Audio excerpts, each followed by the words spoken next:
Drake got a $1,500 year-end bonus. Same week, Daniel's brokerage account paid out a $1,500 dividend distribution. Same exact amount. Completely different ending. One of these $1,500 is gone within the month. The other is still working 10 years from now. This isn't really about the money. It's about what a dollar means to each of them the moment it shows up, whether it arrives as a bonus, a raise, a tax refund, or a gift. The average year-end bonus in the US runs somewhere around 11% of salary for many salaried employees, though it varies significantly by industry, closer to 20% in finance, single digits in many other sectors. Behavioral economists have a name for why a bonus gets treated differently than a regular paycheck dollar: mental accounting. Money that arrives unexpectedly or outside your normal budget gets mentally filed as extra, free to spend guilt-free, even though it spends exactly the same as any other dollar. Drake had already decided what the bonus was for before it hit his account. That's mental accounting in action. The money was never really evaluated on its own merits, just slotted into a pre-decided spending category. Drake spent his $1,500 on a new gadget he'd been eyeing. It was genuinely enjoyable for about 3 weeks.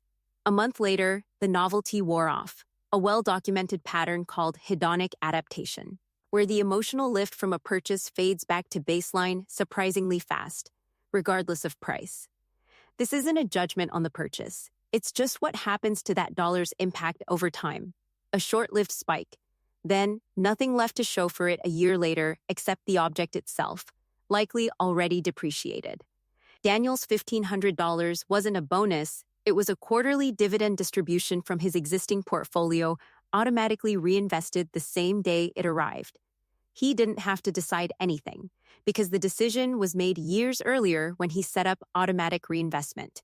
Those $1,500 bought more shares of the same fund. Those new shares will themselves generate a small amount of dividend income next quarter, meaning this exact $1,500 didn't just avoid disappearing, it started generating its own smaller echo of future income, indefinitely, as long as it stays invested. The bonus example is easy to spot because it arrives as one lump sum. But the identical mental accounting mistake shows up more quietly and more expensively over a career in ordinary raises, a pattern economists call lifestyle inflation. Here's how it usually plays out. Income goes up, and spending rises to meet it almost automatically. A nicer apartment, a nicer car, more frequent takeout, often without a single deliberate decision to spend more. Each individual upgrade feels reasonable and earned in the moment. The cumulative effect, over a decade of raises, is a lifestyle that has fully absorbed every dollar of increased income, with a savings rate that never actually improves despite years of higher pay. Drake has gotten several raises over the years. His apartment got nicer. His car got newer, which connects directly to an earlier video in this series. His actual savings rate as a percentage of income hasn't moved. Daniel's rule for raises specifically: before a new, higher paycheck ever lands in his checking account, he increases his automatic investment contribution by roughly half of the raise and only lets the other half flow into his regular spending. He gets to enjoy some of every raise. The goal was never total deprivation, but his savings rate actually climbs a little with every promotion, instead of standing still. Bonuses and raises aren't the only triggers. The same mental accounting pattern shows up with a tax refund, a cash gift, an inheritance, or side income that feels separate from a real paycheck. A tax refund is a particularly interesting case, since it's technically not free money at all. It's simply the return of an interest-free loan you already gave the government throughout the year by having too much withheld from your paycheck. It still gets treated, psychologically, exactly like a bonus, spent more freely than an equivalent amount sitting in a regular paycheck. Recognizing the pattern is the actual skill here, more than any specific rule.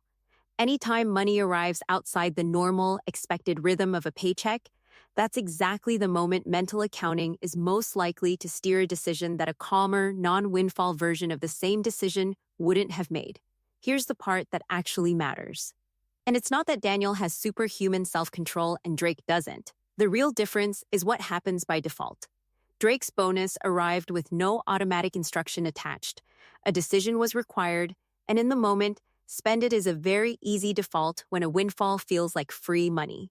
Daniel's dividend arrived with an automatic reinvestment instruction already in place, years old, requiring zero willpower in the moment it landed. The actual lesson here isn't never enjoy a bonus. It's that decisions made in advance, before the windfall shows up and before mental accounting kicks in, consistently beat decisions made in the moment. A common rule used by people trying to fix exactly this pattern: split every windfall automatically before spending any of it. A common version being roughly 80% towards savings or investing, 20% completely guilt-free, spent on whatever you want, no justification needed.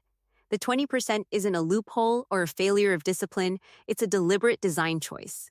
A rule with zero allowed enjoyment tends to get abandoned within a year.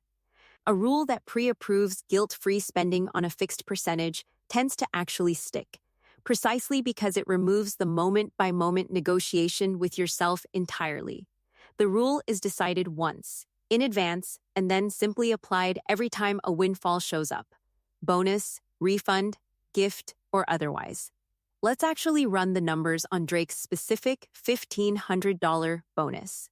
Repeated for 10 years, if he'd applied an 80-20 split from the very first one instead of spending the full amount every time. 80% of $1,500 is $1,200 a year, invested, not 20%, since we're testing what actually got saved, not spent. Contributed once a year for 10 years into a broad index fund. Averaging something close to the market's long-term historical return around 9% annually, illustrative, not guaranteed, and any specific decade can vary widely, that string of $1,200 contributions could grow into somewhere in the neighborhood of $18,000 to $20,000 by year 10. Purely from bonuses most people would otherwise consider extra money, never. Built into a real budget. Wait, I still would have gotten to spend $300 of it every single year. I just never would have missed the rest. Exactly. Nothing about this required Drake to stop enjoying his bonuses. It required one decision, made once, applied automatically every year after, the same pattern behind literally every video in this batch. Same $1,500. One path. A short-lived spike of enjoyment and nothing left a year later. Other path, more shares, generating their own smaller stream of future income, indefinitely. The difference wasn't the amount, and it wasn't discipline in the moment. It was a decision made in advance, before the money ever arrived. That's actually the theme running through this entire batch of videos. The 401k video was about a default contribution rate set once. The Dividend milestones video was about an automatic reinvestment setting flipped on once. The car video was about one decision to stop trading in early, repeated by default for a decade. The Social Security video was about deciding a claiming age deliberately instead of reacting to a headline. The financial independence video was about a savings rate chosen once and left alone. The credit score video was about habits, utilization, payment timing that work quietly in the background without a single dramatic decision. And this video is the same idea applied to the moment money unexpectedly shows up. The default you set in advance is worth more than the willpower you'd need in the moment. This video is for educational purposes only and is not personalized financial advice. Bonus, raise, and investment growth figures shown are illustrative examples, not guarantees of any specific payout or return. The 9% market return assumption is a historical average, not a promise. Verify current average bonus statistics before citing them elsewhere. If this changed how you'll think about your next windfall or your next raise, subscribe. New videos every week on the personal finance topics school never covered. Check the playlist below to catch up on the full series from the very beginning.